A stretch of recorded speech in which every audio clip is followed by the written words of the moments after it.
me, Wanda V, and you are tuned into He Said, She Said on IntellectualRadio.com. I'm excited. It's Sunday. It's my fun day. It's the day I look forward to every single week because I get to be here with you. I need you to do me a favor and share the broadcast. I have someone fun, exciting. Oh, we're going to have, and then I love your questions too. So you can, if you're on Facebook, you can put your questions there. If you're on YouTube, you can put your questions there, or you can call in 708-223-8953. I would love to hear from you because today I have with me Keana Hughes, who is one dope chick. Owner and CEO of Elevated Education, LLC, Deputy Director of Chicago Normal, and will be celebrating her birthday this year at the High Tea Sneaker Ball Sunday, June 6th. Yes. June 6th, baby. 6/6/7/8. I ain't ashamed. That's my birthday.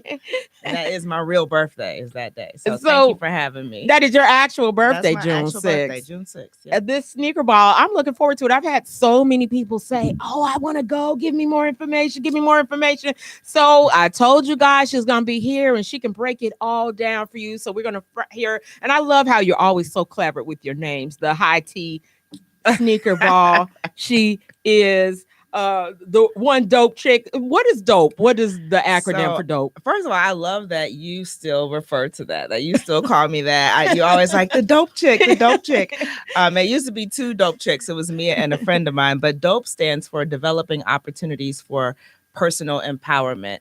So, and that's really what my cannabis career has been all about, was just trying to figure out how to empower myself and communities of color, and the people that I love, how to, do things or use the cannabis industry and the cannabis plant.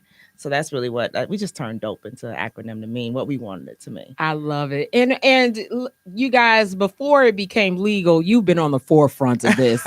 Well, it was medically legal. So before there were shops up on the corners. There we go. Before it was legal too. But also before it became adult use, recreational adult use. And then you're going to be filling us in on what's happening in that realm. But you've been on the forefront of this well before when I was trying to learn, and I'm going to go through this again with you guys, trying to learn the differences, trying to become comfortable with it and knowing the difference between the THC and the CBD and all that. And so the little bit I do know, I know from Keana. So she is really, really, really knowledgeable on this. And what do you do at Elevated Education? So Elevated Education, I have been a curriculum developer and an instructional designer for 17 years now. So this is just actually what I do for a living, which is just develop training, education, curriculum, whether it's online or in person. Elevated Education is basically just me doing that for the cannabis industry. So I used to do a lot more like face-to-face actual teaching and stuff like that and those kind of classes. I've moved away from that so much, and I usually do it typically for like cannabis companies or colleges and universities if they want to have a cannabis curriculum, if they want to actually have like colleges now have cannabis curriculums. Oh, for sure. Oh yeah. And and not just like the non-credit professional development side, but like the actual, like, we're sending this to the Illinois Community College Board for accreditation and credit granting, certificate and associate degree programs. So this is really being added. Oh, it's That's official. Interesting. Oh, absolutely. It's official. Cannabis is really the next trade. It really is. It has the potential to really be kind of the next big trade type of a deal. So that is amazing to me. We're going to delve more into that, but we're just going to go on some little juicy stuff real quick. Yes, honey. Yes. The warm up to the hot topics. Okay, so the news. Some things that have been in the news, you guys, if you follow, I actually had to get a quick course on Real Housewives of Atlanta, Portia and Phelan, and this situation. But I think we could talk about just these two, but it's a basic conversation of, is it okay to date your friend's ex? Or right. Is it okay? Is there a time limit you should do, or is it a complete no? And are they off limits or not? And so just to fill you in, and you guys may already know, a recap of it, and I didn't bring my little cheat sheet. They were they knew each other on. They were both people on Real Housewives of Atlanta. Now I read that Portia actually brought Fallon to the show. Yeah. So first of all, I know all about this. So, aside from cannabis, honey, I do pay attention to the Real Housewives of Atlanta. So really, what had happened was Fallon was introduced into the show as Portia's friend, right? But that really wasn't so much Portia's doing as it was the Real Housewife of Atlanta's the producers doing, right? Which makes sense, because if they're going to start interacting, they need to be you friends. Have to say who is it. Now it's especially scandalous because when she was introduced into the show as a friend of the show, so she's not an actual cast member. She really wasn't even on the show that much this season. This is her first time. So this is a this season thing. Yeah, she might have been in 2 episodes, but in one of the episodes that she was in, maybe 2 or 3, but one of the episodes she was in, we're first introduced to her. It's Portia bringing her sister and then this other friend of the show, Tanya, to Fallon's house for a pool party, like all splash in the pool and whatever, and introducing her into the group. So that was and Simon was there then. Simon was friends with Portia's baby daddy, Dennis. Okay, and Simon is Fallon's husband. Yeah, maybe soon to be ex, maybe already ex. I thought they were ex, and that made it more complicated for me when I read and saw that they have only within the last month or so filed for divorce. The situation, no kind of way. I was like, oh wait, divorce? I was like, well, it's open game, not divorce. I'm like, oh, that makes it more sketchy. Yeah. So what I heard you say, they're Portia's baby daddy, Dennis, and Simon are friends. And I saw a picture of them all together, just Mother's Day. Ma'am. Yes. So I was like, what's going on here? So Fallon doesn't seem to care, or because if she doesn't care, is there a problem? I don't think she cares, because the thing of it is, whenever the divorce got filed for or whatever, Simon was the one that filed it because Fallon was cheating on him. Oh, I never heard that part. Girl, yes. It's a mess. It's a mess. I guess that's why it's so juicy. Like, to get into somebody else's mess, like, this is not my life at all. And I think that's, like you say, that's what's so juicy. You go, somebody else got way more stuff going on. Like, to get into somebody else's mess, like, this is not my life at all. And I think that's, like you say, that's what's so juicy. You go, somebody else got way more stuff going on. It makes it, it's not exciting, but interesting. And I've heard people say, tell me how you feel about this. I've heard people say, oh, I don't care about their business. I don't get in business like that. I don't get in people's business. But I do think they put it out there. I wouldn't even be in their business if you didn't tell me. I don't know who you were until you told me. Exactly. She knew 1,000 trillion% what she was doing when she released that picture on Mother's Day with her and this, for all we know, to be this woman's husband and her ex, and it was just crazy. She knew what she was doing though. So I don't think, I think they do it to put you in their business, because us being in their business keeps their money name in our pockets. mouths. Yeah, and money in their pockets. You know how many other people are talking about this and doing episodes about this and everybody's making money off of this. Because honestly, I did know Portia. I mean, not that I haven't watched the show, but she also is on Ricky Smiley's show, right. And I do watch that. Right. And so I know her more from that, but I know her, and so I know that. But then the Fallon girl, I wouldn't have even known anything about her, because I'm researching who is Simon and who is Simon married to. And then this, my friend had me watch a video of her being interviewed by Candy Burris. And Fallon. Okay. Fallon was being interviewed. I forgot the name of her show, but Speak on It. Speak on It. It was a Speak on It, and but it was only 1 month ago. And she was speaking of her and her husband. You would have never thought how they got married. He has 5 and 3. They have 8 children together between the two of them. And I mean, nothing about it sound like in 1 month you're going to be engaged to somebody else. And who gets engaged to somebody already married? I was a little bit confused by that. Yeah. Now I don't claim to have any real insight as to what that's about, because I don't understand it either. Because I'm not even so much on the side of, Portia shouldn't mess with Simon because he's Fallon's ex-husband or whatever. She really didn't have the relationship with Fallon. She had the relationship with Simon, right? Anyway, right? So it's more of a violation because of Dennis and Simon. But they and don't seem to care but because the they Mother's all Day seem cool picture, with they it. were all like hugging up. So like, yeah. At which point I'm like, well, if y'all like it, I love it for y'all, not for me. Whatever. so I want to pose that question to you guys. You can answer, you can call in if you like, you can put it on Facebook. I want to know, would you date your friend's ex and friend, let's say even acquaintance? Yeah.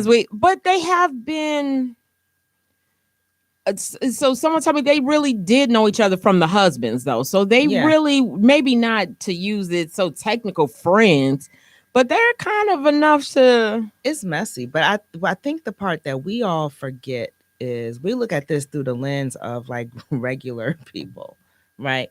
Everything about their life and how they live their lives is nothing like our life and how we live our lives, right? We don't live our lives for social media on social media that way. Our bread and butter isn't necessarily based on Putting our lives the in the world public. being, yeah, exactly. It isn't based on our lives being a fishbowl.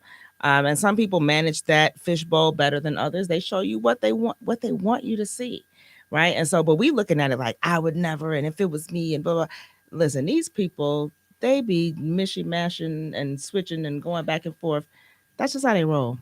Now, so what do you think that I was also told in having these conversations to find out more about the situation, that there's a limited amount of men in a certain bracket for these women. So it would make sense for Portia to go towards a Simon because they're in a circle. You're looking for a certain caliber of man, and that's a limited number. And so they can recycle There men might be easier. there's gonna be some overlap. Yeah. And I guess that's why they started really drifting towards the Africans too, the Nigerians and all that. Like that's a apparently that's a thing. big thing. Apparently that's a thing. Yeah. Because I want to know, she didn't say how they met, but Fallon, because there is a 27-year age difference between the Fallon girl and Simon. Yeah. And I don't know Portia's age, but it seems like Well, she's Portia's probably younger like as 40. well. She's like my age, you know. So So she's old enough. She know better. interesting. Or she know what she doing. I'll put it that way. She know better and she know what she doing. I'm not interested in any of my friends. I just think the world is too big. Maybe it's not for celebrities, but there's some other man that I can have that I don't have to share stories. Absolutely. Stories with. And So, I'm not interested in any of my husband's friends. Like those are oh, literally right, and like that's my how you're brothers or looking my at it too. cousins or something. Like I would, yeah. Well, I don't seem to care. Or does that mean he didn't care much about you if he doesn't care? Yeah, I don't know. Yeah, maybe for him, he was like, well, better you than me. And, you He know, was on like- to the next one and get your He's money. probably like, I may not have to pay child support. Simon Right, got he like, money. at least he ain't no bum. Like, Right. He's at least I know. I think for with Dennis too, like maybe, you know, it's also there's a child involved, right? So, you know, for him too, it's also kind of like, well, at least I know, dude. Like at least I know he'll be my around my kid is safe child. around Right. him. I know, you know, because I know, you know what, Portia for the streets, so she can end up with anybody. So at least that way, he's like, well, you know, at least I know him. I don't know. I don't know either, but that scenario would not work for me. But I do believe in letting live, and if that's your thing, do you? But I don't quite understand. I thought they were divorced. I didn't realize that it's just been filed within the same time you're getting engaged to someone else. Well, and I think he filed initially in January, and he like took it back. And then he was posting like some super I love you message in February. Now I didn't know all this stuff real time because I ain't like deep into it like that. This has just been what I've learned like since, you, right? Since it's happened. It's like, ooh. So then he posted like some deep I love you, you know, Valentine's Day message to Fallon or to Portia? Not to Fallon. And then like, you know, a little while later, maybe a few weeks later, there was a divorce. There was the divorce was back on and popping. I think. Do you believe in needing time to heal, or is it okay to jump to go right into something now, you different? know, I'm the whole wrong person to ask. I've been with the same man for how long? Happily married for many years. I probably wouldn't take as long to heal. Yeah, but I do think you need a little bit of downtime and just kind of, you know, reset. But that's, you know, that's me. That's from coming from my experience. That's what I think. And But everybody is different. So yeah. I'm not telling people they need to do that. No. I think you need to know yourself. And maybe if he found out she was cheating, that cleansed everything of caring about her. Yeah, maybe that was just like, and who knows what degree or level of care. Like, just because people are married doesn't necessarily mean it's what we think of or look at as marriage. You know what I'm saying? So that was a business transaction. That was like, maybe for him, a wife is like an employee. Like, okay, they quit. Now we got to fill in this wife. So I got a wife 3 children. Now I have a woman. And she kind of made it sound on that show with that she like maybe needed help. I mean, she had a few some children, and what she say, 3 boys. Maybe she has the 3. I think she had 3 boys. And he had 5 and 3 boys. And so she made a point of saying, I had 3 boys. So when you're thinking who could help me with my children, maybe she doing what she got to do, using the resources that she has to live the life that she wants to live. So I just think it's not as big of a deal to them as it is to us. But it makes for great TV and internet and discussions, because this discussion it's a good is break. Everywhere.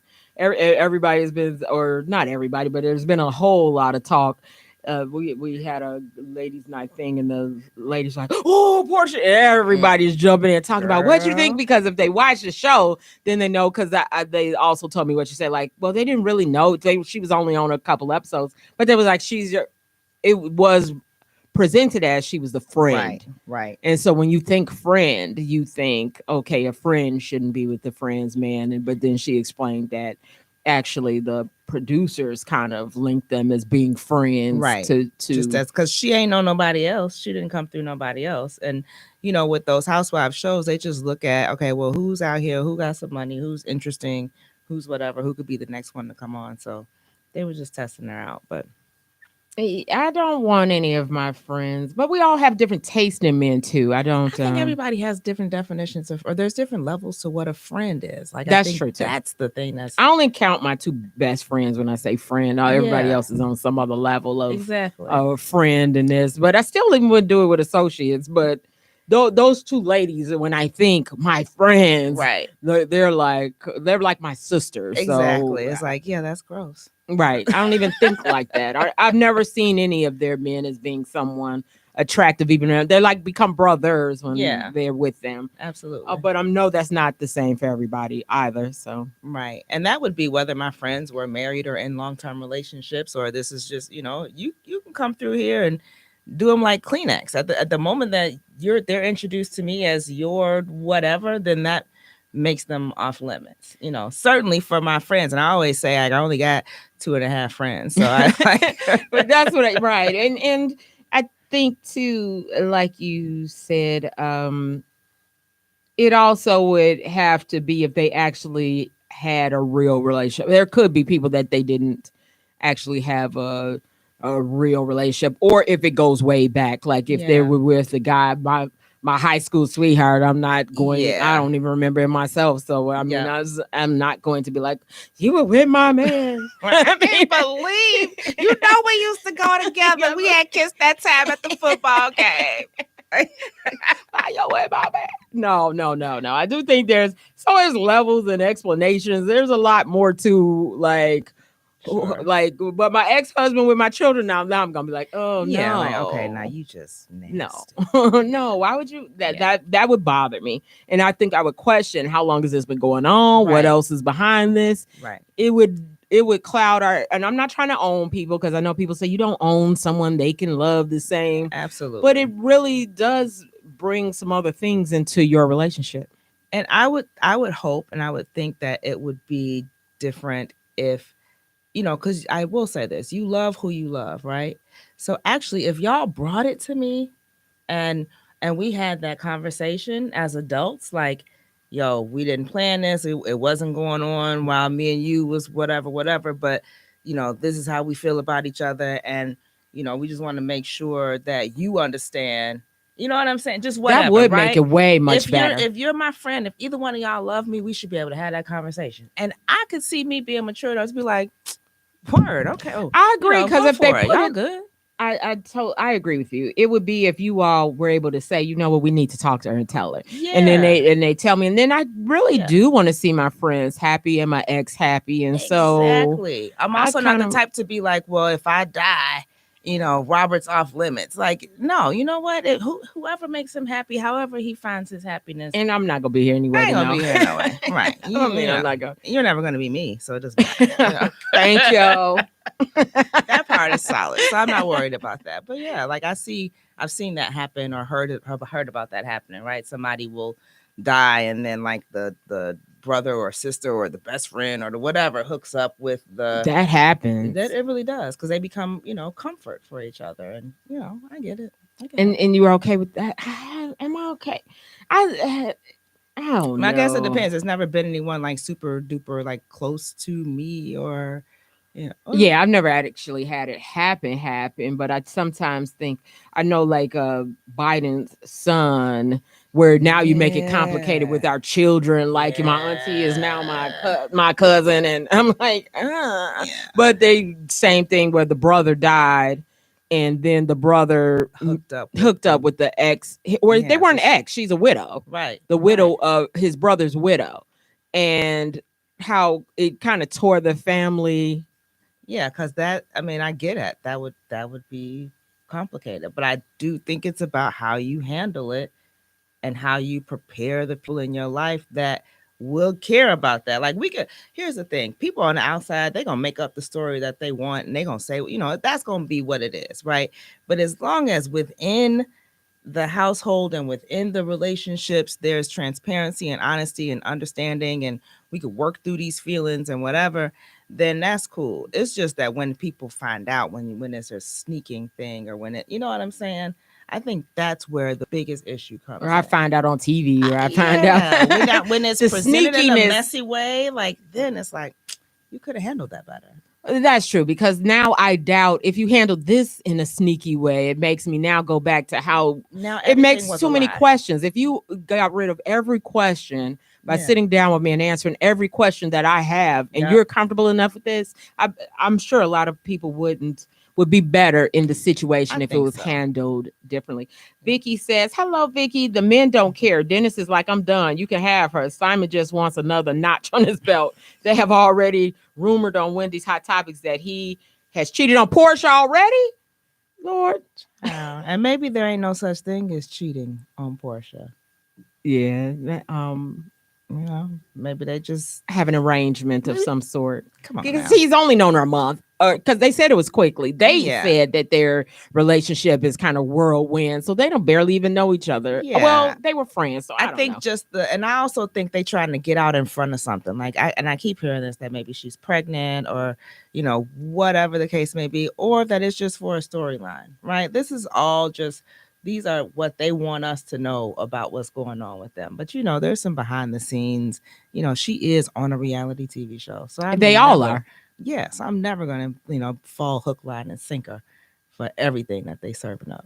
Vicky says they are engaged. Portia and Simon are engaged. If he... but he's still married. I read that they're...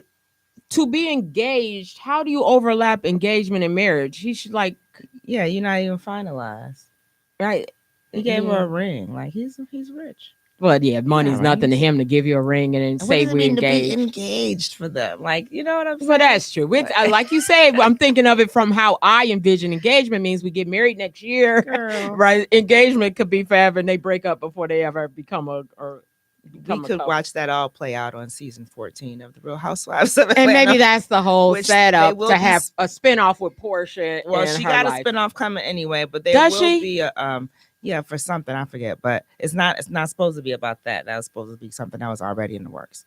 But there's always the next season of Real Housewives, and just watching that all play out in front of the cameras, because they do start filming like in the spring, summer. So okay, they're trying to keep the buzz going. Yeah. Well, in real life, for me, I don't know of anyone, but I do see how death, like things like that, do draw people together. We have the common thing, we're both grieving, and now we find comfort in each other. Yeah. To me, that makes, however temporary or lasting it might be. Well, who knows? But this I'm grieving over my wife. I'm getting a divorce and I'm going to pick up with my other friends, his girl. But guys do not care. Men don't have that. I mean, and guys, you can tell me if you're wrong. If you are watching, you can tell me if that's correct. Like you would care if your boy started. I think most of them would care. You think they care? Even if they didn't care, they would care. Like men say they don't care about that sometimes. I don't know. Hello, Karen. Next week, Karen is going to be a guest on He Said, She Said on IntellectualRadio.com. Karen says it has to be a storyline. Definitely has everyone's attention. I hear she has a spinoff show. So this will definitely help with viewership. And it also helps with me even knowing who Portia is. I really didn't know enough about her. I didn't know she had a dentist. I didn't know. So now it does create you. It makes you know Portia more, especially if she does have a spinoff. So we could all be being led down a rabbit hole. Oh yeah, it's fun. It's fine. That's fine. It's entertainment. So Vicky says, still younger women need to know it's not acceptable to go after your friend's man. Agreed.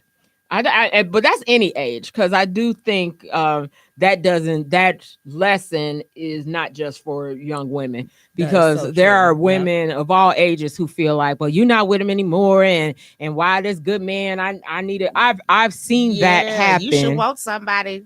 Right. You should want your friend to be with, and you didn't. I've known more older women doing it than I have younger. Absolutely. And for there to be such a girl code, and for everybody to be so vocal about how they would never, and you don't do it sure happens a lot. Yeah, that's not it happens more often than I think people want to admit. And I would feel like maybe even the younger ones are less.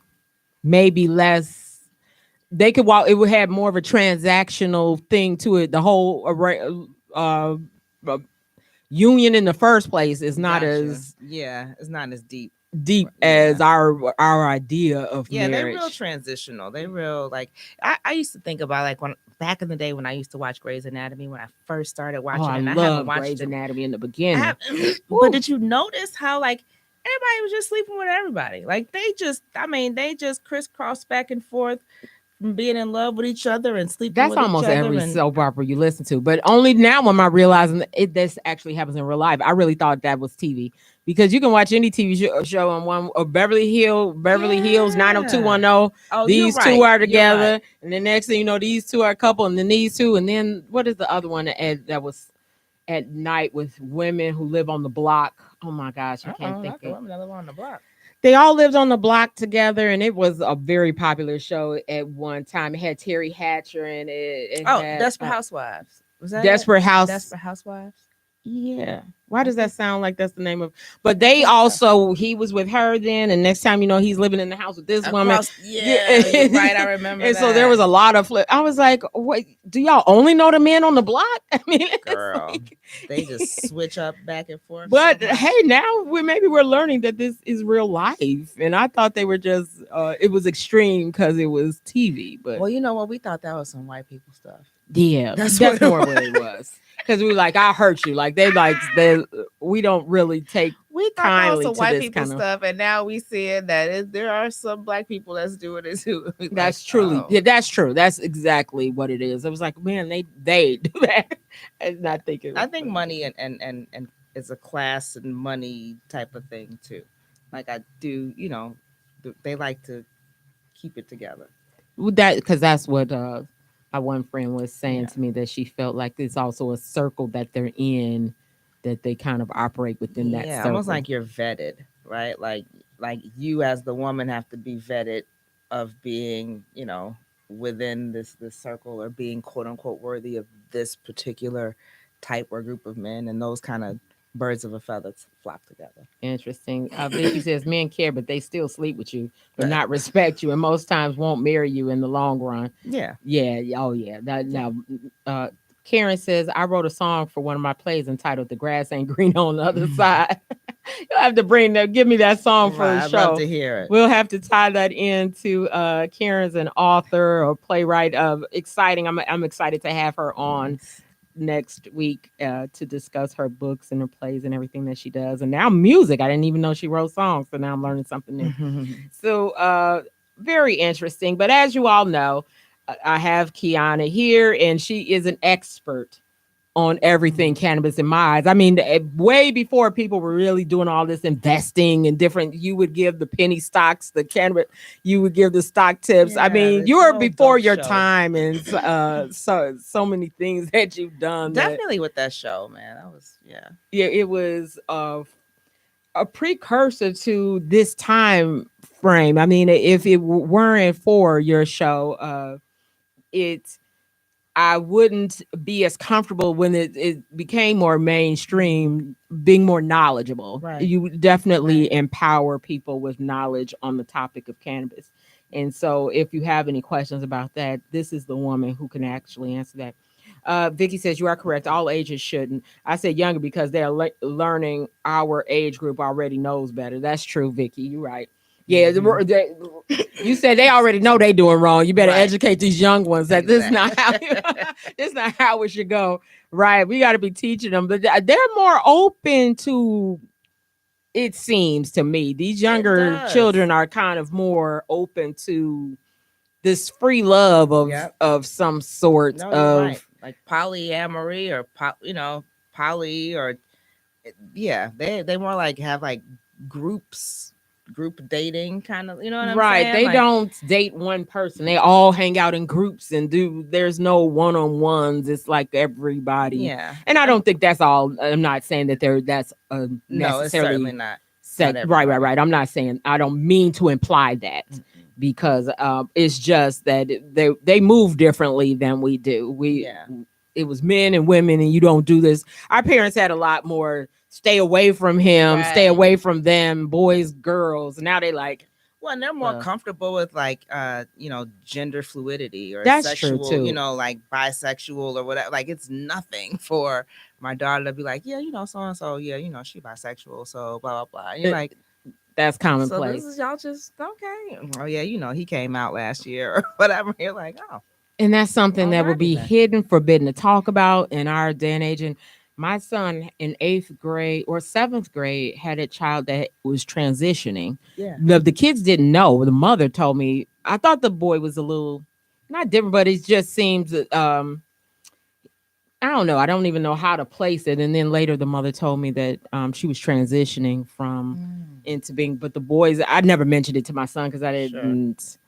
I didn't want to bring light if they didn't know. Like, do Yeah. I make him start talking? I don't know. I was little. I needed help through No, I that get it. You're like, situation. is this something we talk about? Is this- Like, am I telling you something I shouldn't? Because now will you see him differently because he's your friend and you Right. shouldn't change how you see him as your friend. But she brought him into the school uh, to get to be himself that he couldn't be at his other school. I got you. So So she he came brought into the him school- into the school in his transitioning state as that already transitioned gender. Got as that you. gender.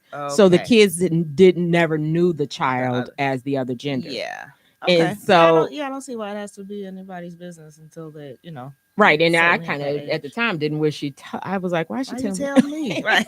You shouldn't have told me. Because now I was like, it made me. I was like, oh, that's awkward. But I mean, I'm sure she just wanted to share. I guess you just Yeah. you don't She want to just feel uncomfortable, Like, let me just get it out there just in case. right? But I was like, so he goes to the men's bathroom with the boys. I mean, he totally lives as the boy, but it was just, and I was like, so that was 7th grade. So what they're being exposed to is their lives are different, which is Yeah. kind of good. The kids get to be themselves and not be I trying to agree. commit suicide. And I I'd agree. rather you live healthy, however you want to be, Yeah. than hide who you are and be miserable. Yep. So agree I don't know if people don't 1000%. agree with that. I'm fine with that. Let's agree to disagree. But I Yeah. just want you to be happy. So however you live your life. But that just leads to that our children are exposed to different. Never would we have been. Or so I don't know what would have happened to the little girl who decides she wants to be a boy and live life as a boy at the school. Here's the thing, though. We all knew. I mean, I'll say we all knew like tomboys. We all knew Yes. girls that dressed like boys that weren't very feminine. You know what I'm saying? That's like true. It was there. It just wasn't. There wasn't so much of a label put to it. There wasn't so much of a like They Acceptance. just lived it, and there didn't have to be these different things put on it. And now it's more like there is acceptance in the label. So, or there's power or strength or something in the label. You get a community when you join this label, and now you have like this group that is, you're a part of this group now. You're not alone in what you're dealing with. Yeah. But like you said, we've always actually had those people. We didn't discuss it. A lot of stuff we just didn't talk about. Girl, yeah. That's like swept it on under the rug. We did a whole lot of sweeping under the rug with our generation. Just and in this situation too, like the porch, they sweep that under the rug. Your auntie went to live with your auntie now with your uncle. Come on now. And left your mama a single mother, and she got with some your brother aunt. cousins and sister cousins. For real. So we've actually not had these situations. We just don't we don't publicize our dirt, as our parents used to call it. We just try to act like it don't exist. It didn't happen. Pray about it, child. Pray about it. That's the answer. And so let me not go there, y'all. You listening to He Said, She Said on IntellectualRadio.com.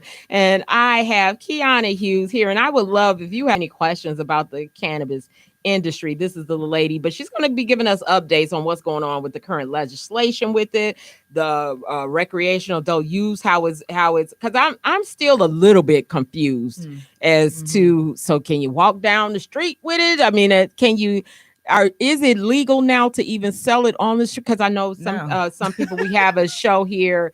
Frontline Radio is Tuesdays at 7 p.m. and he always says support your local weed man. Is that legal to support your local weed man? No, it's not legal. Why can they sell it in the building over here, but he can't sell it on the street? I guess the same way you can sell liquor in a store, but you can't bootleg it and sell it out your basement. Okay, that made it understandable. Yeah, it's really just that simple. Like, so what? There's a license attached to it. There's they want to be able to tax it and make money on, off of it. So you can't go do your side hustle like selling illegal purses. I mean, you could buy your fake Gucci's and you start selling, you going to jail for not paying. But however, I mean, it's still. I will say this: for the most part, your local weed man is kind of, if they smart, they flying under the radar. They actually are doing very good right now, even with legalization, especially with legalization. Why has legalization made it better for them? Because like everybody isn't just running out to the dispensary to buy their weed, especially if they have to pay so much extra, with tax on top of it. Like it's a lot. So yeah, you still got your everyday weed man. So in the dispensary, it costs way more than buying it on. Is it a different version of it? It is. So here's what you get from a dispensary. And I'm going to be clear. And everybody that knows me knows that I typically don't shop at a dispensary. I just went to the dispensary for the first time maybe 2 months ago.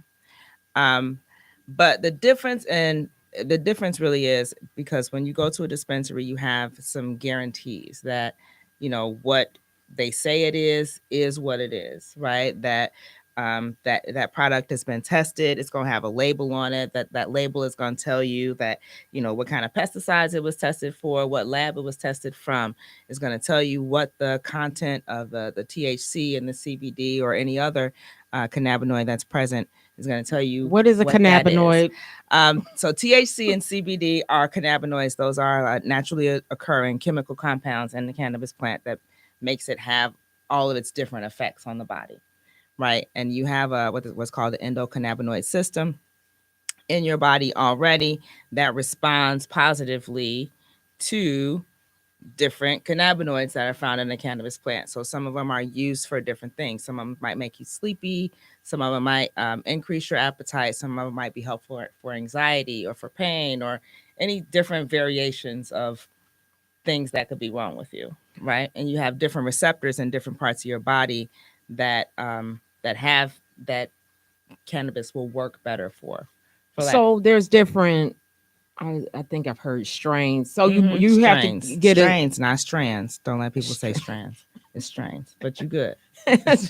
Like, what did I say? No, you said it right. You did it right. So there's different strains that are for different things. Yes, because they have varying cannabinoid profiles. So there are, um, they say 100 cannabinoids that are whatever. We know about 10 that are fairly common, or that we actually have seen and had contact with and researched different cannabinoids. So a particular strain, it might be called, we're going to call it Wanda Kush, right?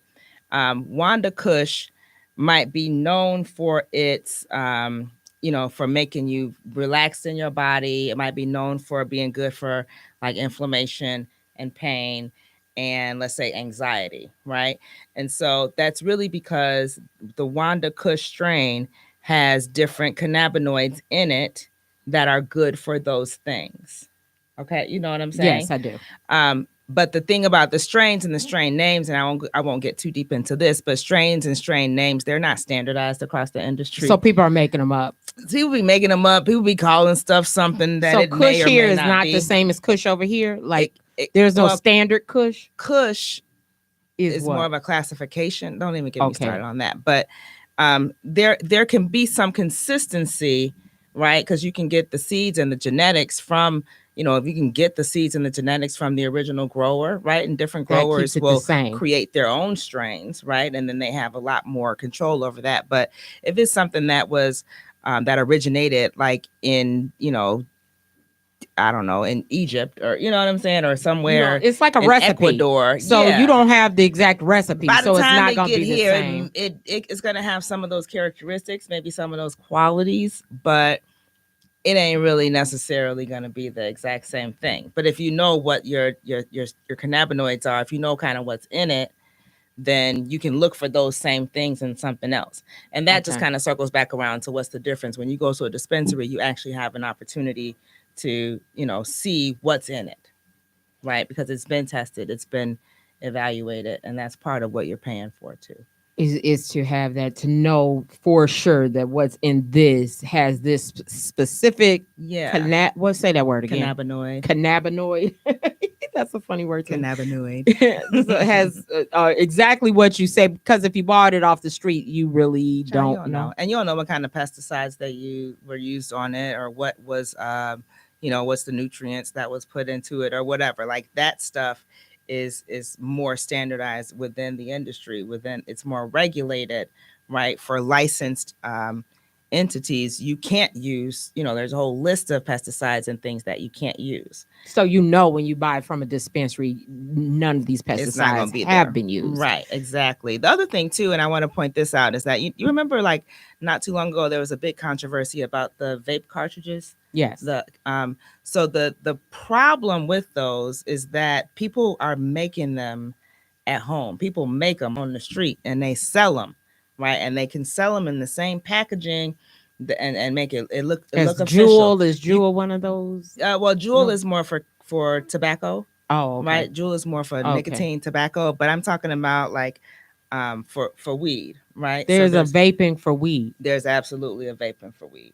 Oh, okay, I didn't know that. And so people make them and they sell them, and they can make them look official, like they're real official things. But the difference then too is that they use different chemicals and products and stuff to cut it, or to stretch it, so that it's not like pure cannabis oil. It's not like pure hash oil, versus when you go to the dispensary, if you get a 1 gram cartridge, it's going to probably cost you like $60, but it is pure cannabis oil. It's not going to be cut with, acetone or anything like that.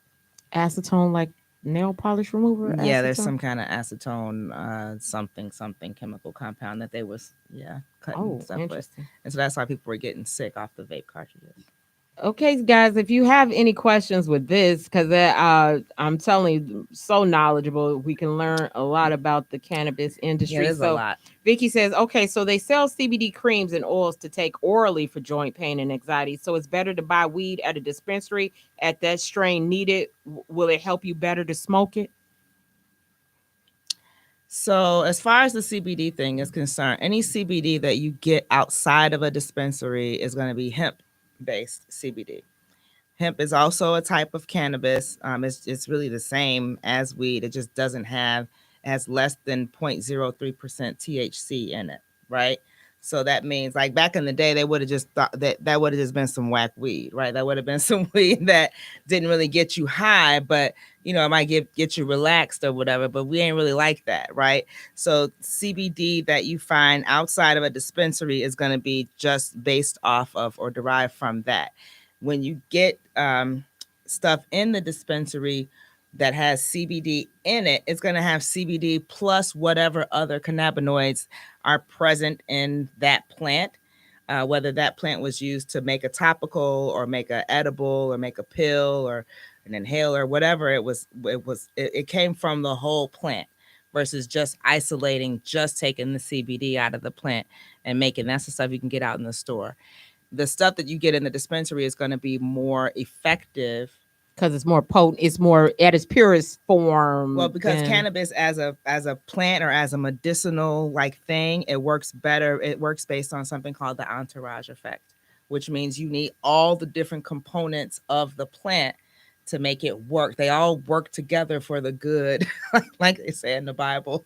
All components of the cannabis plant work together for the good of the person that is taking it or rubbing it or using it. So you do need all of those things together. So for example, like, yeah, you could use something that CBD, and CBD is good for inflammation, right? Anti-inflammation, but THC is really good for pain. Right. And so if you have a condition that has where you have pain and inflammation, yeah, you're going to get some benefit from the CBD only product, but you're really going to get some good benefit if you have a product that is like 1 part CBD and 1 part THC, right? That's a combination of the two. But finding that on the street, you're not going to find that on the street. You got to find that in the dispensary. And this has always been available to some people medically. Absolutely. You just needed a doctor's to prescribe it for you. Not prescribe it. You just need a doctor to sign off on your ability to get it. Where were they getting it before the dispensaries? What you mean? Well, you say if a doctor had signed off on it before the dispensaries, where do people take that? No before the dispensary. So I just to clear up, like even now we still have the medical cannabis program. And I think everybody, and it's a lot easier now to get on it than it ever was before, because now you can get, now chronic pain is an approved condition. Well, anybody can have, you can have chronic pain for anything, right? I think migraines might even be on there. PTSD. There's a lot more stuff on there now than was ever on there before, back in the day when I used to come on. So if you get on the program, basically all that means is that you have a doctor that is certifying that you have one of the conditions that's on the list of approved conditions, right? That's all the doctor is doing. They're not prescribing it. So we got to clear that up, because they're not giving you a prescription to cannabis, go get it. They're just saying all they doing is saying you actually do have a chronic illness. Yep. It's whatever not you're not making this up. Right. You do have this chronic illness. Now go off and find it. That's all they're saying. Okay. They're just certifying that, because, and you have to be clear about that, because that's a lot of I didn't know that why doctors won't do it, because there's a lot of misunderstanding and misinformation. That you're giving it to them. They think that they're prescribing it. They think that they got to take some special class for it. They think they got to know something about it, and you really don't. All you got to know is that this person has this condition that they said that they have, right? And you're just signing off on that. So and then you get, so then you get a card, you apply with the state, you get a card or a letter issued by the state. Now you get that letter within 24 hours. It comes via email. And they'll send you an official like card that looks like kind of like a driver's license. They send you that later on, but you get the email and you have that letter, and it says that you're a patient and that you can go to, you have to choose a specific medical dispensary to go to. Right now that we're kind of bound to that. You could get there right there. You get right to the point. Smoking is probably the least effective way to consume cannabis, right? That's you when you smoke it, when you burning it or whatever. Vaping is different, right? Because vaping it, you're not actually burning it. You're just inhaling the vapor. You're inhaling kind of the oil from the actual plant, right? Versus if you're smoking, you burning Like, You're burning the oil, so you it's not the you same. burned the plant. You burned it. Oh, sorry, I keep hitting the mic.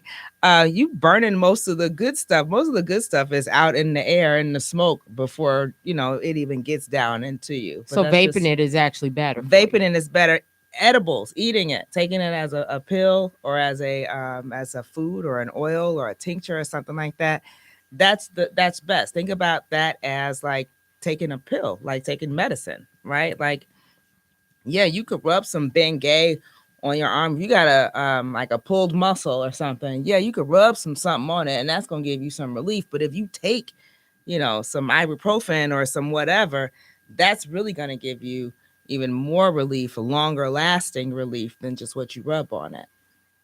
Interesting, interesting, interesting. You Oh, it's a listen. lot, Wanda. Oh my I God. know it is a lot, and I'm still learning. I'm glad that I'm more comfortable with it because at the time that you were doing your show and I had the questions, my daughter had been diagnosed with epilepsy, and she was Mhm. really fighting to be able to use cannabis for her epilepsy, and her Yeah. dad was totally against it. Mhm. But since this is before dispensaries though were open, and Yeah. so now she doesn't need his approval. She's 21 now, but at the time, But she but should still go to get on the program, though. She should absolutely get on the program. if you hear this, Asha, Miss Keana said, go get him. I don't know. I still am working to become comfortable with it. But let's talk about the falsehoods or that they're gonna be in their houses getting high and not going to work and being lazy, and it creates laziness. Oh Lord. I mean, yeah, it can, just like anything else can. Like I could. I think that is based on the individual, just like anything else, right? People literally have been, are, will continue to. People have been smoking weed, like, and doing stuff. Misusing alcohol, everything in Well, life. yes, there's also that, right? I used to listen. I've worked for crackheads in corporate America in high, literally, like I knew I had a guy who used to go in the bathroom and snort coke and come back every time. So I know what that looks like. But people have been smoking weed and being productive forever, right? It doesn't have to be that. We really have to work against that. I think what we see is in the media or in like the movies or the whatever. Like it was cute, the Cheech and Chong, the stoner mentality, the whatever. But no, it anything can make you lazy if you let it make you lazy. If you just ain't gonna do nothing, you just ain't gonna do nothing, right? I can watch Real Housewives of Atlanta marathons and not do nothing. I don't have nothing to do with weed. So no, I reject that wholeheartedly. And then there's also some cannabis. If you get a good sativa, that's going to have you energized, right? That's going to make you creative. That's going to put you in the zone. So you're actually doing probably more than you normally would be doing. So it really depends on what you get. So if you go into a cannabis dispensary, do they help people? What is your goal? Why do you want to take do they do that there? Do they No, counsel you through from that? what I understand, it was a lot better before adult use hit, before rec hit, before recreational use was legalized. They did take a lot more time to really walk people through because it was just medical, right? And so you have patients that are coming in with specific things that they want to address, and they took a lot more time with you to, help you figure out what it is that you need. But now it really is um, not so much. I mean, there are now you can go on a website for a dispensary or whatever, or there's a lot more information out there that is To research available yourself. and that will help you. And your dispensary might have some stuff on their website that is going to be helpful. Or they might have some pamphlets or stuff like that that'll help you. And they should answer your questions, right? But they be overwhelmed, right? Like Is it crowd? people, Oh, there those yeah, places a lot are. of times there's lines, or most places now do have like curbside pickup or an online ordering, so you don't really have to wait that long. But in the early days, that's The part of lines are what right took me. Why it took me over a year to even go to a dispensary, because I'm not going to stand in line and wait to go buy overpriced weed. But You already had your how my you guy did it. delivers. Like he's no, why would I do that? So there we know the history of this and how many people have gone to going to jail for selling different amounts of. Yeah. How has that changed? Are those have they let all those people out of jail that went to jail for selling weed or? I don't know about let all those people out, but I will say there are. So let me think if I can get this right. If you had a case for possession between that was like less than 5 ounces or less than 14. So there's an amount as long as you have the and amount. that can be expunged, right? Because it's legal for you to have up to a certain amount now, right? It's just legal for you to possess up to a certain amount. So if you had a legal issue or something that was on your record for, possession of this particular amount or whatever, and I feel like it's been so long since I even read or paid any attention to the expungement piece because the licensing part is such a big deal. Then that's expunged and whatever. If it's up to between that threshold amount, so let's say between 14 and 500 ounces or whatever, you can petition the judge to have it expunged, right? So there's a certain amount, there's certain convictions that were automatically expunged, and then there were certain convictions that you had to go to go through the process. These people then need someone an attorney and actually have to be actively you can go to like Cabrini Green Legal Aid or like National Expungement Week. One of the coalitions that I work closely with, or that I'm very familiar with, the Cannabis Equity Coalition of Illinois. They do a lot around expungement and help with that. And then you have places like Cabrini Green Legal Aid. That's always kind of been on the forefront of that. So let's talk licensing. I think when we thought about that, we are the ones, African American people, Black people, who've been selling it for years, going to jail for it. Mm-hmm. And they're going to be selling it in our communities. They're putting up dispensaries in our communities, but we don't own any of these dispensaries, and not because we haven't tried to. Or do you know of, I think I know someone who tried to. Do you know why? Why is that? Just basic why? So no simple answer to this. Yeah, I know. I'm like, where do we begin? So, the people who are licensed right now are the companies who already had medical licenses before, right? So they were already selling it when you got your certification from the doctor. Absolutely. You were already going to this place. Yes. Okay. So that's the same people. That we got to start there, because if this is why I was outraged back then, and everybody else is kind of getting outraged now. It's the same people. Long story short, there was one company that was a Black-owned company that did have a medical cannabis license that, and we need to be very clear about this too, that they did want to open up in our community, and our people said, we don't want that in our community. That team ended up losing that license or having to sell that license to some white people. Then white people went on and about their business and opened up where they wanted to open it up. Wow. Let's be clear about that, because everybody was not on we want a dispensary in our community train. Everybody was not on the whole, this is a good thing, we want this. The NAACP, everybody, the majority of the people, especially back in the medical days when that was happening, they were against it. So you talk to your churches and your people and your who's what's it's, because that's what happened there. Fast forward though, because that's like water under a burnt bridge at this point. There was so when the legalization happened, and I'm gonna say recreational, even though I don't like to use that term, but it's really called adult use cannabis, because we don't want to, it's not for kids, right? It's not recess. Is there a age? Yeah, 21. 21 that you can. You can't even go into a dispensary if you're not 21 years old. You can't even be in the parking lot of the dispensary if you're not of age. Okay. So when that legalization happened, the thing that, I guess the compromise that was made at the time was, in order for us to be able to have adult use cannabis on January 1st, 2020, which is what J.B. Pritzker was pushing for and what he wanted, and what was his whole campaign and his whole thing was about. In order for that to be possible, you had to, they decided to let the current medical cannabis dispensary owners have an additional recreational dispensary license, meaning they could sell medical cannabis and recreational cannabis in their same facility, right? They also gave them, or they were also able to obtain an additional recreational license for a different site. So for a totally different location altogether. So they already had the one that was medicinal. Then they allowed them to add recreational and allow you to open up another location. Correct. So was it easier for because they'd already been vetted? That's why they went to those people, because now I don't have to look into your history whether you, because you already are selling it.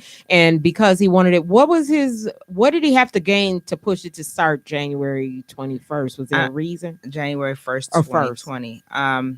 No, I don't know. Okay, so it's money, or I didn't know.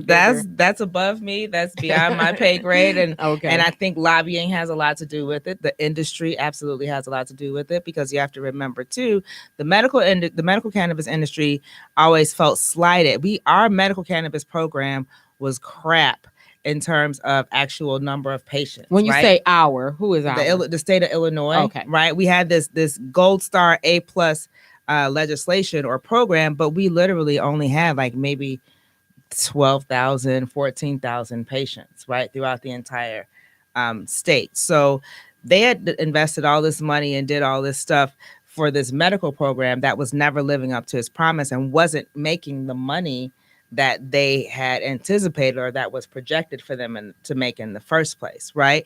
So I think what really happened is that they kind of were able to hold JB's feet to the fire, and you know what I'm saying, and just kind of do whatever they needed to do, because you know white people slippery. So they did what they needed to do to make that happen, and then that's how they ended up better in that situation than now. So how many? If you remember, keep going though. Go ahead. So if you're gonna ask how, I think that's like 55. There were about 55 licenses total, and those were the first. The 55 went to the medicinal places that were already existing.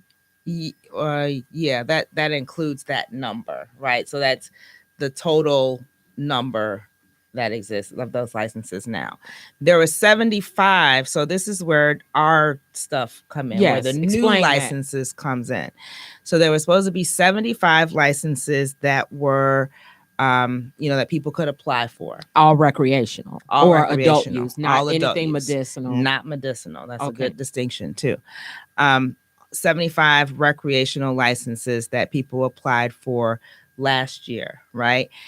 We have what's called a social equity program, and social equity, how it's defined in the legislation is if you or your mama, your daddy, your brother, your sister was convicted of, one of the now expungible cannabis offenses, or if you were arrested or convicted or served jail time or whatever, you can be social equity, or if you live in a disproportionately impacted area, you can be considered social equity, right? And DIAs, those are determined by the state already. So this is something that was already kind of in place based on like poverty and free lunch and employment, whatever.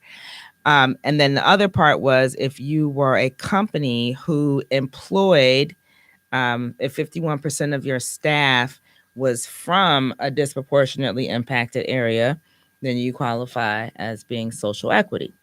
Being social equity means that you get 50% off of your application fee. So instead of having to pay $5,000, you pay $2,500. And then instead of having to, like, when you get the license, like your license fees are cut in half. Like there's a lot of discounts associated with being social equity. So for those 75 licenses, you submitted your applications. 21. So it was supposed to be whoever got the highest scores or the top scores on those applications, you either get those licenses, you get, if there was only 75 that actually did it, or you go into a lottery to be able to get one of those 75 licenses, because there was only 75 being released. So did you have to go into the lottery? Did you have to have a certain score? to even make it into the lottery? Yeah, you had to have amongst the 4,000 that was put in, right? You had to have among the top scores to even get into the lottery. Yes. The issue and where the controversy and the whatever came in is there were 21 companies, 21 companies that would represented a total of like, let's say 800 applications, right? Why do they get so many applications with only 21 companies? Because you could submit as many applications as you could pay for.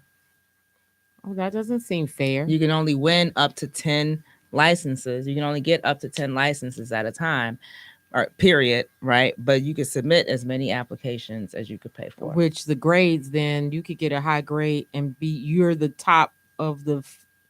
That doesn't seem fair. So, well, let me just finish selling.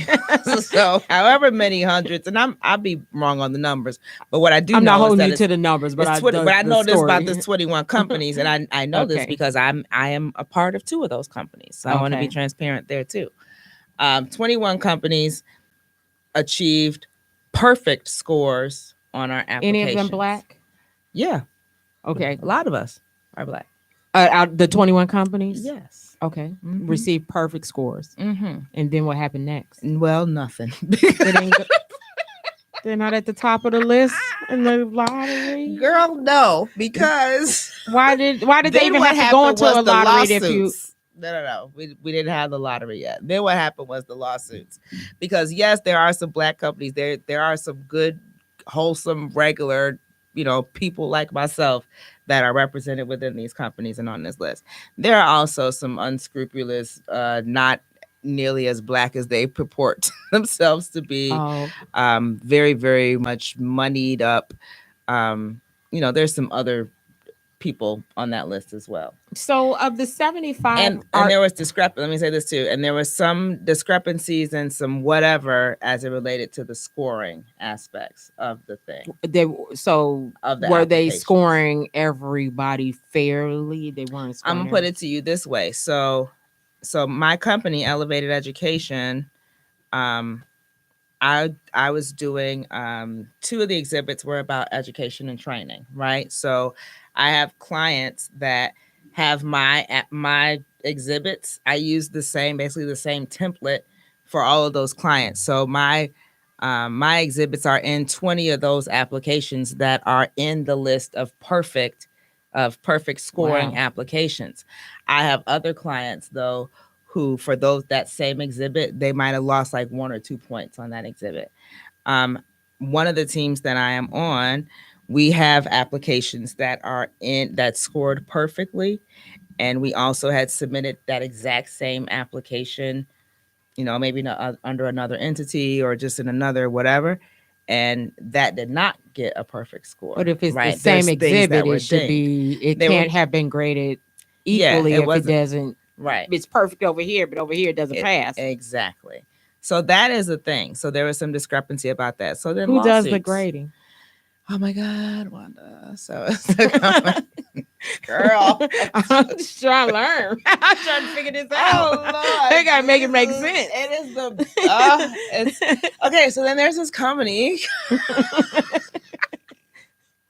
There's this company called KPMG. They were hired and given a whole bunch of money to score and grade the applications. KPMG hired a bunch of independent contractors and paid them like $35 an hour to grade our applications. Oh, so there's no rhyme or reason to who's actually great. You're at the realm of this person grading over here, this person. So that's why they're not the same. Oh, it's like teachers having different teachers who grade your homework, and this one feels it's an A, and this one. So you can see there's all kinds of lawsuits that are associated with that. The other part of it too was that you got 5 points if your company was 51% owned by a veteran. Right? You get 5 points for that. So all of those of us who achieved a perfect score on our applications, we got those 5 points. Our companies are 51% veteran owned, right? So there's a lawsuit out there that's like, well, that's not fair, because basically instead of it being basically you had to be a vet, you had to have your company 51% owned by a veteran in order to achieve a perfect score. The law didn't require you to achieve a perfect score. I'll say for the teams that I was on, and even how even got to that point, was that we approached it from the standpoint of, and this could be because I'm a teacher and an educator. Well, that makes sense. We So look at approached the it from points. How do you get a perfect score? Yo, and let me go do this in my mind, to get the. That's how score, I see it. Yes, thank you for seeing it that way, Wanda. Because listen. Why wouldn't you do it that way? So what's the scoring? Ma'am. What are you grading it on? Well, let me go check all of these points off and get all of these points. Because initially, when we looked at it, we thought you just needed to have a veteran on your team to get the 5 points. And I remember this so clearly, like us as a team looking at the thing, and we was like, "Oh, wait a minute, that's a 51% ownership." Oh, okay. We was like, "Okay, well then I guess y'all get 51%." And we go figure out how to divvy up these other percents, and we can shake the rest of that stuff out. Right. Let's get the license. Let's do what we have to do. What do we need to do to get the license? How do we get all the points? How do we put our best foot forward to make sure we get as many points as possible? And if that's the possible, we want all the points. But that doesn't seem right. I'm thinking of this at school. Mm-hmm. If you didn't do all the work to get an A and you got a C, but I told you how you can get an A, you don't get a C, but now you want to sue because I didn't get an A. But I told you in the beginning, this is what you need to do to get an A. Why are you mad? Because I told you in the beginning. Look, I don't know. I get chewed up when I say that. So I'm not in the industry. I either get hired and get a new client, because I did actually have a client that heard me kind of express that same thing.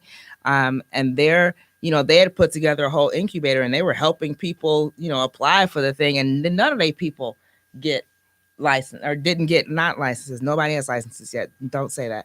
But none of they people ended up on the list or anywhere else. Right. And they're like, you know what, you write. And we didn't even think about it like that. Can you write a program to help us teach our people? I'm like, so where does this stand now? So of the 75, nobody has gotten anything of those 75 yet. Nope. Okay. So I noticed you guys are across the street from Emmanuel Welch. Speaker Welch. Yeah. And we need something from Speaker Welch. We need the vote to be called. Right now we have legislation in the House.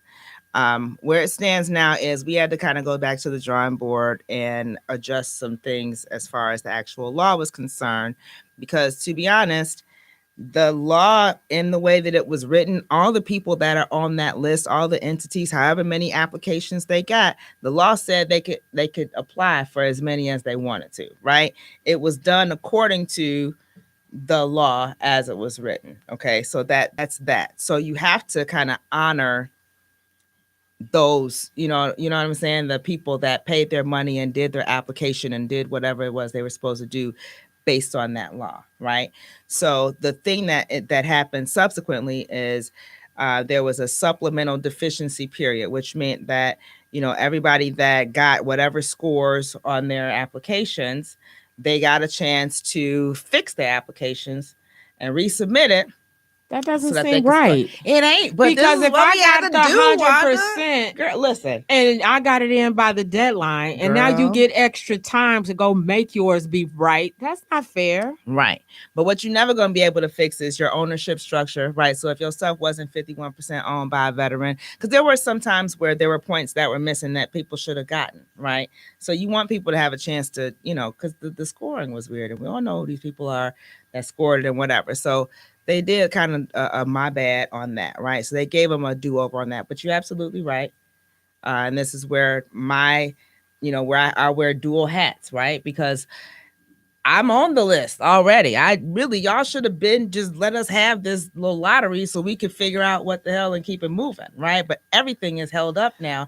And so I'm also fighting as an advocate to get other people the opportunity to be on the list, right? So if they rescored your stuff and you got 100%, you can now be a part of that lottery. But I can see fixing that you didn't score it right. If I turned in my tests and I did what you said and you didn't give me the correct score, yes, fix those. I don't understand going back and letting you correct it, because now I know you're just doing it. If you didn't have a veteran in the first place, it seems like you still ain't gonna get in that thing. But that's why the legislation, because there's also 2 more lotteries. There's some more licenses that are coming. Okay, so with the 75, are any guaranteed to go to Black business? I hear that you I hear the now veterans seem to be getting hooked up. Not no Yeah. offense to veterans, like I'm sure Yeah, it they is what it should, is. but nothing to minorities of No. any sort. Okay. So there's I'm glad we having this conversation. It's so nuanced, it's so layered, and there's so many different parts. So also in the law, there's something called a disparity study.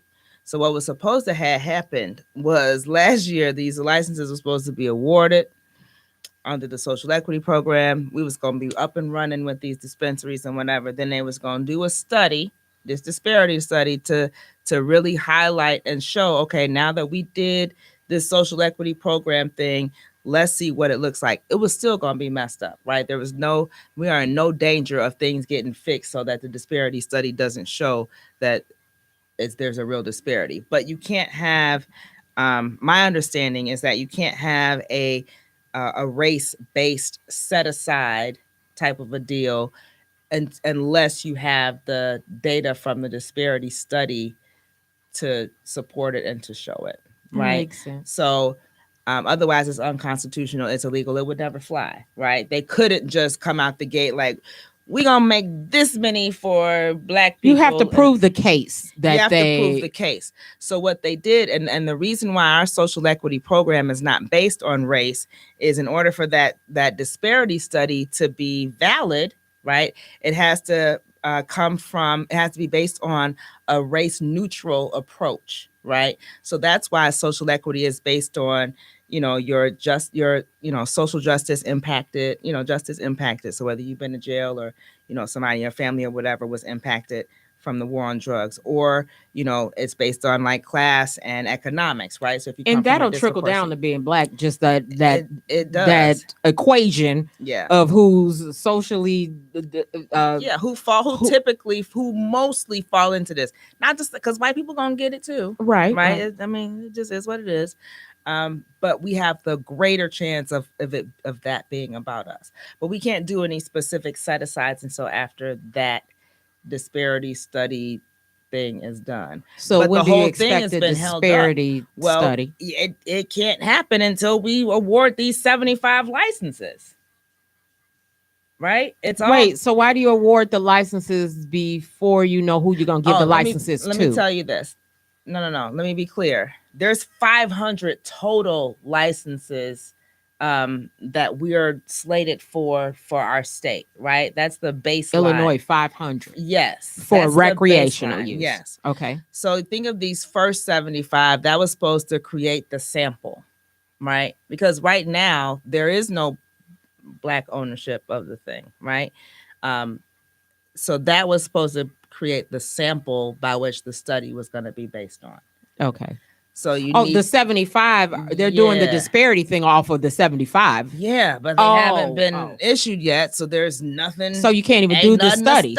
Okay. I thought the study was off being done somewhere. No. And it's not independent, but the study has to be done from the 75 that they haven't given out. And you have perfect scores that you could actually give it to the perfect score people and walk away from trying to fix your score. But there's more perfect scores than licenses when you fix available. There's more perfect scores no matter than available licenses. That was the thing. Then I thought they were going to a lottery. No. Yeah, but they stopped the lottery because of the lawsuits. Okay, so it's a lot. So big circle. And also to be clear, there's like the disparity study is like a 3 or 4 part thing. So it's not just what we think, where it's like a diversity study. It's like 3 or 4 different parts of the thing. Like they're on top of that. It's a lot. They ain't gonna do nothing easy. The other part of it is that's in this legislation, and this is what we really need to pass and get moving forward. Is there are 2 additional lotteries, right? So they said, okay, look. Whoever scores perfect, you gonna go into that first lottery, into lottery one. You get to go first, like rounds of the draft. Yeah, you in the first round. First lottery for the 75. You could put in as many apps as you want. Y'all can win up to 10. That is what it is, because that's what it was under the law. Under the new law, the next lottery, I believe, would have 35. Would have 35, because there's another 110 licenses that was supposed to be issued this year that was already in the law. So the next 35 that would go they're going to take from that same pool of people that already applied, those same 4,000, however many, right? If you scored at 85% or above, right, now you get to be in this lottery, the Wow. second lottery. Karen says this sounds so political. It sounds political, and It is. oh my gosh, It's this doesn't huge. sound like there's a one had this has to change for this change, this has to change for this, and then all the lawsuits have to be determined before you can even do any of this, because Well, that if may you- change whether you're even allowed to be in the lottery, right? If this legislation passes, and this is what it all boils down to, y'all. I could give y'all the deep and dirty if you want it, but what we need you to do is reach out to your Right. What reach you out need us to to do. your figure out who your House person is, figure out who your Senate person is in the Illinois House and the Illinois Senate. Tell them to pass legislation, House Bill 1443. It's being carried by Representative LaShawn Ford. We need that to pass with I believe, a supermajority, which is like 71 votes. We need that to pass. If this legislation passes, it will take care of the stuff with regards to the lawsuits, right? Then those lawsuits become obsolete. That's why we've been working on this thing for like 6 months, to make sure that we pull together something that at least takes care of the lawsuits, stops the bottleneck. Let's get these licenses issued. Let's get them in the hands of Black and brown people. Let's get them in our in our neighborhoods and whatever. Because the other thing is too, and I heard you say that they want to put these dispensaries up in our neighborhoods. No, they don't want to put these dispensaries up in our neighborhoods. They really don't.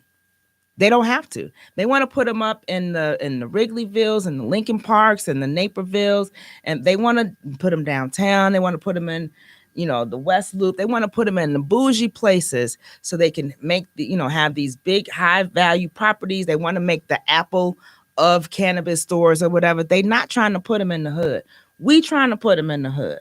Ain't nobody trying to come to the hood but the Black people. So, but there's also a pushback from the churches who don't actually want it either. We got a lot more momentum now. It's a new day than it was, and they wanted when it was medical, but now they like, I heard they made hundreds of billions of dollars. Yes, they did, right. And no, we did not.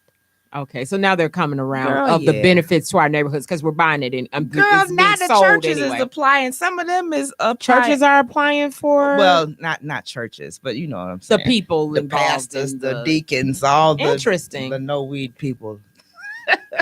Willie Wilson, he's on one of them teams. To get so everybody's getting. They see where the money is, so it's where the money resides. Yeah, so it's a lot, but just call your people. And what we're asking them to do specifically, tell me so I know what we're saying when we call them. What we asking for? Pass HB 1443. Pass House Bill 1443. Okay. Pass House Bill 1443. House Bill 1443. All yes. Right. That's it. Just do that, please. I want to talk about this high tea sneaker ball, June 6th, your birthday. My birthday. Tell me about this event.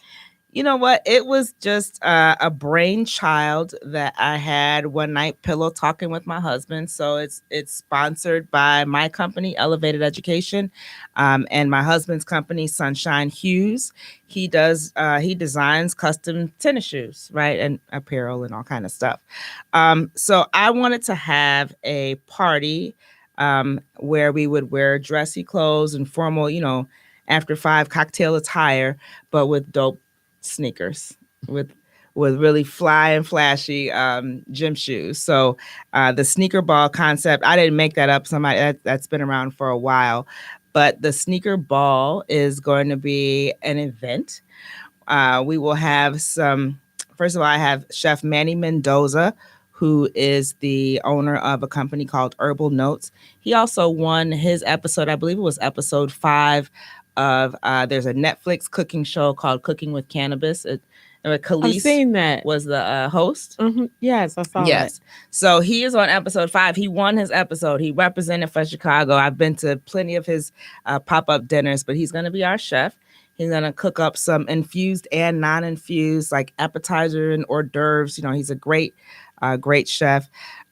We will have some raffles. We will have some vendors, typically from the traditional cannabis market. If you're picking up what I'm putting down, people with some edibles and candles and clothes, like all kinds of stuff. But we do have a few spaces for some vendors. But it's just going to be a good time. We're going to have some music, some raffles, some vendors, some infused foods. You'll be able to come and have a good time. Walk the green carpet. You get to take your picture. Carpet. I get it. Yes. I have a green carpet. We gonna have a setup so you can take your weed prom pictures, and it's just gonna be a good time. So, and it is a private event, so it's not a, it won't be a whole bunch of people. We are definitely keeping it COVID friendly. Okay. So, how do they find out more? Get tickets? How do they do that? Sure, you can visit. So it's a bit.ly link. You know what? I have it actually. Please do. Let me. It's bit.ly. What is that? The /. And my apologies for this because I learned the hard way that bit.ly using the correct capitalization matters. Oh, really? It does. Oh, because I didn't. Usually it doesn't. And I will never do this again, but I did it this time, and it's too late to change it. So it's high T. So that's capital HIGH, capital TEA, capital S, capital B. So that's bit.ly /high TSB. And make sure. And I'm going to put that in the comments Please when we're do. done. We'll add information about the high T. It sounds like it's going to be fun. The time, I forgot the other part. I'm sorry. So that is going to be on June 6th from 3 to 7. But the most important part, aside from it just being a fun birthday party or fun activity for me, it is a fundraiser for Chicago NORML. So NORML stands for the National Organization for the Reform of Marijuana Laws. That is my other baby that is very super duper near and dear to my heart. And we've been out here in the trenches on the front line since 2016, 2017.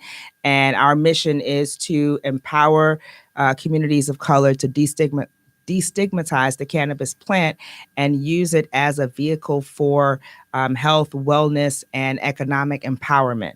So we have been out here for ages, lobbying at the state and local level as well as at the federal level for just everything, all things cannabis. We were social equity before social equity was a thing. And so we're just going to use this opportunity to, I'm going to donate a portion of the proceeds from the High Tea Sneaker Ball to Chicago NORML just to kind of help further our mission in that. Oh, wow. That's cool. So you're giving back when you attend this sneaker ball, giving back to elevating the community as well. I like the word elevated. In this instance of what we're talking about. Yeah. So you said it's COVID friendly. They get the fancy fits and flashy kicks. Yes. Can they still get something made by Sunshine Hughes before? Is it getting close to Hughes time? is still out there. I actually was supposed to do a promotion for some stuff for Sunshine Hughes, but I keep him busy. You keep busy just having stuff make you. I put in my email for you to bring me a pair so we can show them off. I should have. Oh my God. I don't even know why I didn't think of that. Put in the email, bring some of his I'll work. throw some stuff up there online. How can they see his work? Because it is amazing what he does with clothing. Yeah, thank you for that. He's very talented. Sunshine, that's classic spelling, SUNSHINE, Hughes, HUES. You can follow him on Instagram. You can see him on Facebook. He does have a website, www.sunshinehughes.com. But I think he puts most of his up-to-date stuff. You get the better feel for it when you check him out on Instagram and Facebook. Yeah, because he's constantly posting the works that he's And I'm done. sure there's still time, right? So you want some glitter chucks. You want some, especially if you don't want nothing too super duper complicated. There's definitely still time because he's working. Yeah, so you have to got to bring out those flashy kicks. So someone here, Simeon Henderson, the other day came in and said, I have something for you. He did a show that was Wednesday. And I was like, oh, okay. And I come in and I was producing the show. I come out, the show is over. And I should have brought them. The flash, they are bedazzled up. Oh. And thank you, Simeon. And I said, this is perfect for the sneaker ball. Yeah. I was like, I'm ready. Thank you, Simeon Henderson. I told him, he was like, give me more information about this hot tea sneaker ball. And I told him I would. And he was like, I want to come. I was like, Oh you could yeah. definitely come. So he told me to inbox the flyer. I haven't done that yet. I will do that today, Please Simeon, send if it you're to him. listening. So we all, I'm sure you have some. These are amazing as the ones your hubby does. So, but I'm ready. I was like, now I just need the outfit. But I saw when I was researching that you have some ideas of, you had an article posted of some ideas of how Yeah. to dress. So it's kind of like it is fancy fits, but you get to wear those You flashy get to be kicks. comfortable. Get to be comfortable. That rarely happens. Yeah, I was like, So you know that's what? I'm a woman of a certain age. And unlike you, Wanda, I mean, I admire you and your heels and stuff, girl. You are doing good because I think my feet don't really work with heels the same way oh, heels are anymore. my superpower. Yeah, you can They still bring do it, but I can't but be uncomfortable, and that's uncomfortable for me. you know what? I have to buy them for comfort. If they're uncomfortable, I will toss them as soon as I try to walk, and I'm like, oh, garbage. Yeah. I went No, through a thing a few years back where I went through my closet and I threw away every pair of I just shoes let that those wasn't go comfortable to me. And but you know how you hold on to because them? I have sneakers though that aren't comfortable. Oh yeah, I mean, yeah, not every shoe is just comfortable, true so you that. have to like know your foot. And I know I have a wide foot. I know how it has to be made for Yeah, me to to be work able, for because I need you. to run in my heels. This is Chicago, so I have to. Yeah, I no, have to you be able working to. them, girl. I was like, So oh, I wish. but it is interesting. I don't think I not think I know I have never gone anywhere and put on a dress and some sneakers. So I'm kind of looking forward to the Yeah, pull up. liberation of the high tea sneaker ball, and I'm going to be putting all that information on how you can find out how you can attend. It's Sunday, June 6th, from 3 to 7. Food, like you mentioned, food, infused food. Now I don't have much Yeah. experience with that, so I'm kind Well, of and listen, this is a grown folks party, and nobody got time to be stuck and stupid. So, one of the reasons why I chose Manny is because he is very good at doing the infusing, and with dosage, right? So, what we're doing, our dishes will be microdosed, which means it's only going to have like 2 or 3. you're not walking out of there. Nobody. It's not an Yeah, unhealthy it's going to be situation. enough that you can eat and keep eating, right? And And enjoy get the your buzz on festivities. and enjoy the festivities. Because I don't need nobody passed out somewhere or sitting there with their mouth open. But you looking also dumb. mentioned there is going to be things that are not infused, so There's that'll be a absolutely, choice. yes. It's not everything there Yeah, is no. We infused. ain't There's trying to a trick choice. nobody. There definitely will be some non-infused stuff there too. And I will say this: he infuses with CBD and THC. And why do we need to know that? Explain for the novices out here like because myself. CBD actually counteracts some of the more psychoactive kind of couch lock effects of a THC. So it keeps you from being stuck, right? So you're gonna have a good head buzz, you're gonna have a nice body buzz, but it's just more of a mellow, very similar to like a really good wine. Oh, Yeah, interesting. it's just more of a mellow. It's a grown folks high. It's not like the kids. So before we go, tell us, is there anything more you want us to know about what's happening in the but I know we need the House Bill 1443. Contact Yes. our legislators. But give us some of your final thoughts on the high tea sneaker ball, what you'd like us to do moving forward with this legislation, what we can do to help the process Sure. of fill us in. So I just encourage everyone, if you want to know more about really what's going on with the cannabis industry, what the opportunities are in cannabis, what's going on with the plant. As you guys saw, it was a lot. It's very nuanced. It's a lot of details and a lot of different layers. And I learned a lot of that stuff, and I stay abreast of all that stuff with my work with Chicago Normal. So Chicago Normal, we meet every first Sunday. Actually, the meeting in January, it's virtual, but they're gonna broadcast it from the high tea sneaker ball in June. on June 6th. They're gonna broadcast it from the event, cool. but it'll be an hour before the event. So it's every first Sunday at 2:00. Chicago Normal also has, and I develop as Elevated Education. They have dispensary agent training. They have responsible vendor training, and also we have this new hemp business crash course. The hemp business is a whole nother beast and animal, but it is a very much so an opportunity for Black people, and it's not the cost to entry isn't nearly as high as it is for the cannabis industry, certainly not here in Illinois. So I would say follow Chicago Normal. I would say, definitely put the pressure on about HB 1443. If you tired of not seeing any people that look like you owning these dispensaries and owning these cultivation centers, because we ain't even talk about the cultivation aspect of things.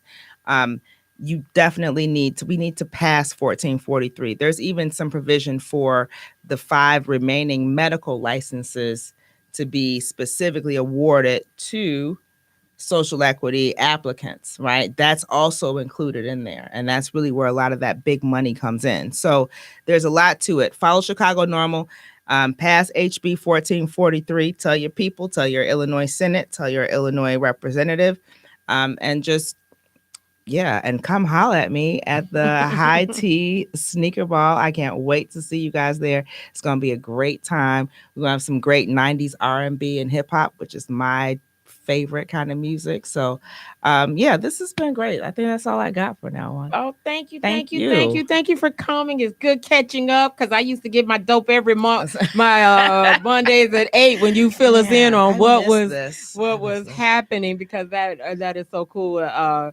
Because I really wouldn't know the little I know. Finally knowing what's the difference of all the different letters without your train. And I learned a lot today, even still, because I really didn't understand what was happening with the licensing and how it goes. And all we hearing is the headlines about how much money is being made and who's mad. The headlines is always about what the Black people mad about. They're trying to keep us mad. So so that was very, very, very informative. So thank you. And I'm excited to attend the High Tea Sneaker Ball, but I'm realizing I may have to miss the show June 6th, just so y'all know. If I'm not here, I may even can I do the show from you might take one little hour and do a little highlight from the sneaker ball. Maybe she said go to the sneaker ball. Meet me there, guys. Find out how you can go. I will be putting that in the comments. Thank you so much, Keana. And so, as always, thank you guys. Thank you. However you listen to the show, whether you listen to the replay, thank you. Whether you listen on YouTube, Intellectual Radio, or anywhere that you listen to podcasts, I appreciate you listening. But I do want you to come back and listen to me next week. I'm going to be here Sunday, 2 p.m., same time, same place. On IntellectualRadio.com. Oh, she's the real deal, keeping it real for real. Real with Wanda be. All inclusion, no confusion. The he said, she said, clearing the drama.